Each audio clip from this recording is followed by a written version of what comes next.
Hello बच्चों, let's see the question. Person with AB blood group are called as universal recipients. This is due to option A absence of antigen A and B in plasma, option B presence of antibodies anti-A and anti-B on RBC, option C absence of antibodies anti-A and anti-B in plasma, and option D absence of antigen A and B on surface of RBCs.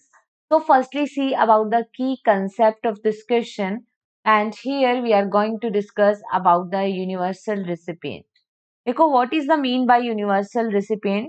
तो universal recipient वो होता है जो किसी से भी blood group, ठीक है, किसी भी ब्लड ग्रुप वाले पर्सन से ब्लड ले सकता है, तो वो है A B blood group person, ठीक है, A B blood group and take blood from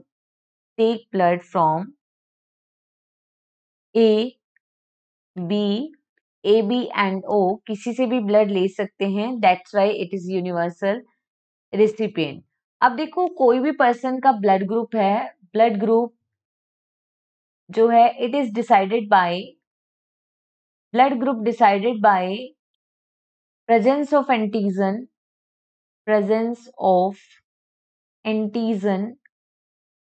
on RBC surface. RBC की सरफेस पर जो एंटीजन होगा, ठीक है, उसी को हम क्या कहेंगे, type of blood group. If antigen A present तो ब्लड ग्रुप क्या हो जाएगा, blood group A.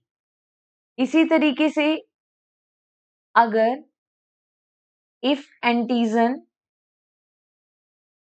A and B both present तो फिर वो ब्लड ग्रुप कौन सा हो जाएगा, आरबीसी की सरफेस पर अगर दोनों एंटीजन प्रेजेंट है तो वो ब्लड ग्रुप हो जाएगा ए बी ब्लड ग्रुप. और एंटीजन के अगेंस्ट एंटीबॉडी बनती है प्लाज्मा में.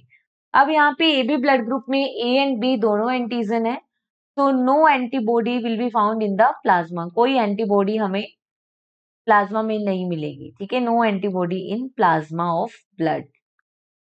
तो अब देखो अगर हम बात करें कि ए बी ब्लड ग्रुप के लिए क्या सही है, इनमें एंटीजन एब्सेंट है, नो. इनमें ए और बी दोनों एंटीजन है आरबीसी की सरफेस पर.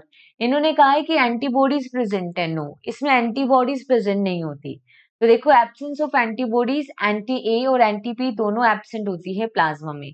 Absence of antigen, no, antigen is present on the surface of RBC. So here the finally correct answer is only option C.